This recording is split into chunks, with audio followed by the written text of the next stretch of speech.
Hi everyone, Arnold here, santamuertemagic.com. Thank you so much for tuning in. Today's video is a discussion on the topic of morality in the tradition of Santa Muerte. The first thing I like to do when I discuss morality is to define what I mean by the word. So just so everybody's on the same page, when I use the word morality in this conversation, I am referring to the system we use to determine whether a certain behavior is right or wrong.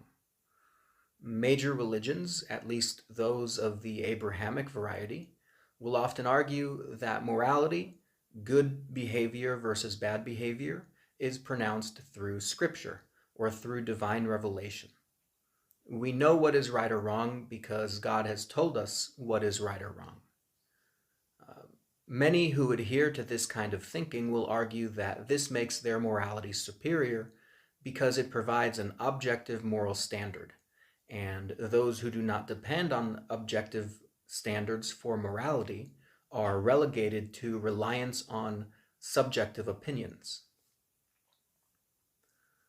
The problem, as I see it, is I do not think there is such a thing as a truly objective moral standard, because every objective standard must be filtered through a subjective decision-making process or a subjective experience. The reason why we have objective secular state laws that govern our society is because we as voters, or the politicians that we have voted for, have decided subjectively those are the objective laws that we want to live under. And for those people who say that their God gives them the objective moral standard under which they live, all they are saying is that they defer to the subjective opinion of their own God. And those with this kind of mentality will often freely admit that if their God changes its mind on what is moral, then the rules of morality change with it. And I don't think there is anything superior about an objective moral standard that can change on a whim. When it comes to morality, all objective standards can eventually be traced back to somebody's subjective opinion about what standards should be, whether that's the opinion of a voting bloc, or the opinion of a politician, or the opinion of a god. If you go back far enough, every objective standard of morality can be traced back to some subjective opinion. Now, the reason I've said all that is to provide a cushion for what I say next, which is that the Santa Muerte does not make moral pronouncements. The Santa Muerte does not seek to tell you how to live your life. She does not prescribe behaviors as good or bad. If you are looking for a moral compass, you will not find it in the tradition of Santa Muerte. And this is in fact one of the very reasons why the cult of Santa Muerte has grown so much in popularity. Because if Santa Muerte makes no moral pronouncements, then there is no wrong way to live your life as a devotee. And there is no need to feel shame over asking for something that followers of other traditions might call taboo or sinful. This begs a couple of questions. How do devotees of Santa Muerte tell the difference between what is right and wrong? What system allows devotees of Santa Muerte to pursue good over evil? My first answer is empathy, which is basically the ability to relate to the pain or suffering of others. And if watching another person experience pain or suffering does something to you, makes you feel sad or makes you cringe, and if you don't like that feeling of sadness, or if you don't like that feeling of cringe, then you are more likely to create a world where pain and suffering become less likely for the people around you. My second answer is risk of retaliation. Empathy is great, but there are some people who are anomalies. They cannot relate to the pain and suffering of others. What keeps them in line?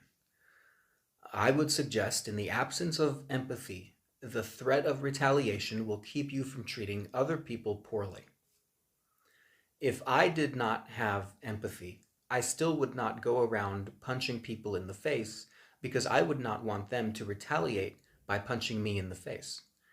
If I did not have empathy, I still would not go around murdering people because I would not want society to retaliate against me by throwing me in prison, or perhaps worse, by conspiring to murder me.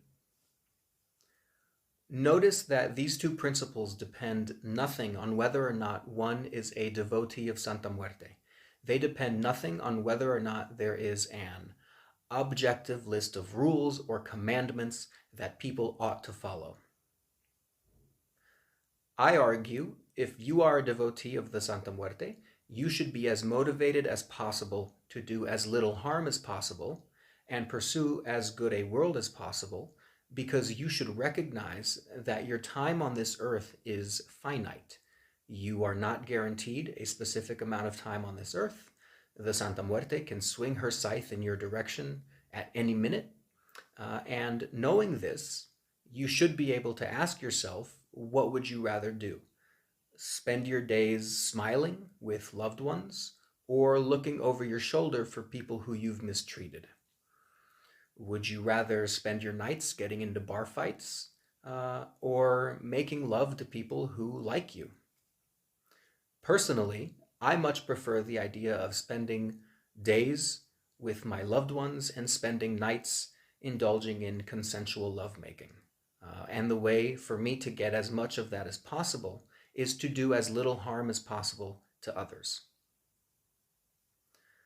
Now, there is still the problem of the suicidal maniac.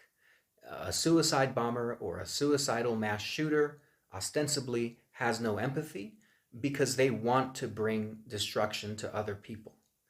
The risk of retaliation does not affect the suicidal maniac because they plan on ending their own lives anyway. So what then deters people from becoming suicidal maniacs? Many religious people will say it is the risk of eternal damnation or the risk of negative karma in the next reincarnation of life.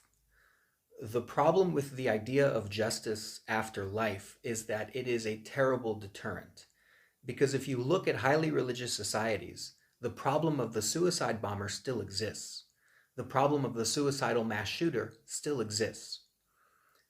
I admit that devotion to Santa Muerte does not solve the problem of the suicidal maniac, but neither do any other moral systems that exist in the world at present. This is why it is incumbent on the rest of us who enjoy living to create a society that prevents the proliferation of suicidal maniacs as much as possible. And how we do this is still a matter of debate. We're still figuring it out. Do we take all the guns off the street, or do we arm the entire world? Do we submit to a surveillance or police state, or do we stop incarcerating nonviolent people? Do we allow a single country to dominate geopolitics, or do we allow sovereign nations to exercise their sovereignty? Only time will tell. Anyway, that's about all I have to say about the issue of morality in the tradition of Santa Muerte. The Santa Muerte does not make moral pronouncements, but also she does not need to. All the Santa Muerte needs to do is remind us that our time on this earth is finite, and we can either spend our time pursuing happiness over sadness, pursuing pleasure over pain, pursuing health over sickness, or we cannot. I do not know if some cosmic justice awaits those who pursue the infliction of harm or pain on others, but neither does anybody else. In the absence of that absolute knowledge, the best I can do is to deter that behavior as much as possible by striving to be an example of how good life can be when harm and pain against others is avoided, and striving to be active in the decisions that society makes to deal with those who choose to inflict harm or pain on others. Thanks again for watching. Until next time, bye.